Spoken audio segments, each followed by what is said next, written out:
Each chapter of your dissertation is different, obviously, but there are two things that you need to include in every single chapter: an introduction section and a conclusion section.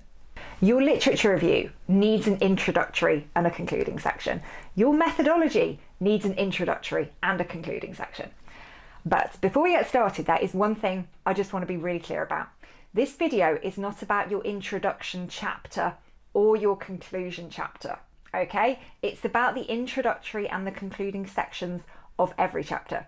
Now, if you want some help with your introduction chapter, I have a video that is going to help you with that.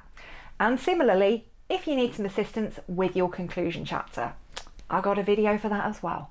I'm Dr. Elizabeth Yardley, and for the last 20 years, I've been supporting dissertation students in UK universities in my role as a social sciences academic. Now, in that time, I've seen lots of really bad dissertations that have no introductory sections to the chapters, no concluding sections to the chapters, and it's really difficult for you as somebody examining, assessing, reading a dissertation to kind of figure out where you are. You really can't tell, well, what's just happened in that chapter? Why is it important? What's going to come next? How does that connect with the next chapter? So from your examiner's perspective, not having really good introductory and concluding sections is not good news. But also, it's not good news for you either, because if you are not taking the time to write an introductory and a concluding section, that is kind of hampering your ability to see how your thesis all fits together as well. So by taking the time to make sure that your intros and your conclusions are really good and they include everything that needs to be included, it's going to be helpful all round. It's going to help you, it's going to help your examiner, everybody's going to be happy. Introductory and concluding sections are like the glue that holds your thesis together. They are the bridge between one chapter and another chapter. So let's take a look at how to write them. Okay, so firstly, introductory sections. Now, the first important thing to say about introductory sections of any chapter is do not write them up until you have finished writing up the entire chapter. Because part of what the introductory section does is tell the reader what's in the chapter. Now, until you have finished drafting the chapter and you've written it all out, you're not going to know in detail what is in that chapter. You might write an introductory section and then write the chapter, but you'll probably have to go and change your introductory section because you've written about something that you weren't anticipating writing about in the chapter, or you've missed something out, or something's fallen off that you thought was important but you ended up deleting, and your introductory section that you wrote is not consistent with what's actually ended up going into the chapter. So first things first, do not write your introductory sections until you have finished the entire chapter. The first thing to address in your introductory section is the context and significance. So what you do here is you introduce the topic of the chapter and you say how it is relevant within your dissertation. So you need to explain to the person reading your dissertation what this chapter does. How does it work? What is its function for the dissertation as a whole? So you might end up writing something like this.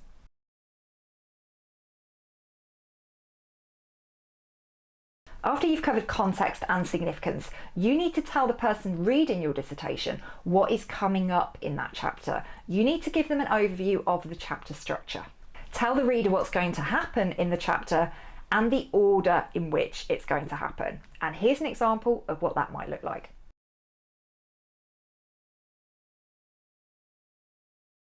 The last thing you need to do in an introductory section is make the transition between that introduction and the real meat of the chapter.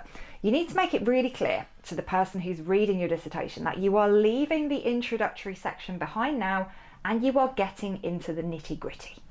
You will certainly need to start a new paragraph at this point in time, and you might also want to use a subheading like this that relates to the example I've showed you so far. It really is that simple. Okay, next up, the conclusion. The first thing you need to do in a concluding section is go back and revisit the context and significance. So remember, I was telling you about that as the first thing that you should put in your introductory section. Well, go back to it now, revisit it. Essentially, this can be one sentence. It can be really simple. You are simply revisiting the purpose of the chapter. You are reminding the person reading your dissertation about what this chapter was going to achieve. And here is an example of the kind of sentence you might want to write.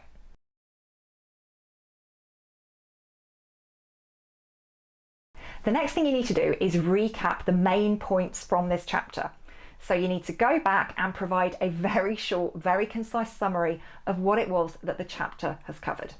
And one effective way of doing this is to go back and look at your chapter headings. So you might have 4 or 5 headings within your chapter. Try and summarise what you've covered under each heading within one sentence. And you can use that as your summary, or you can condense that down even further. But that can be quite a good way of just recapping everything that has been covered in that chapter. And here is an example of what this might look like.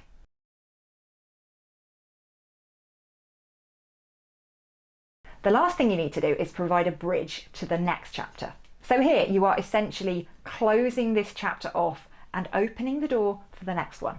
And you do this by highlighting the implications of what you found in the current chapter for the chapter that's coming next. And here is an example of what that might look like.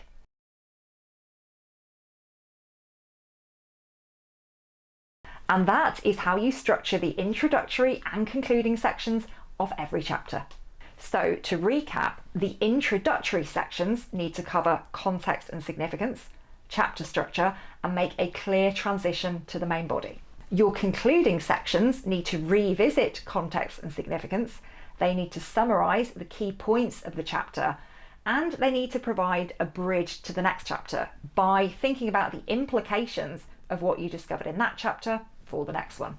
Do all of these things and you're going to win some serious brownie points with your examiner. They will love you, but you are also going to make the process easier for yourself because you'll be able to see the connection between all of your chapters and figure out exactly how they all fit together.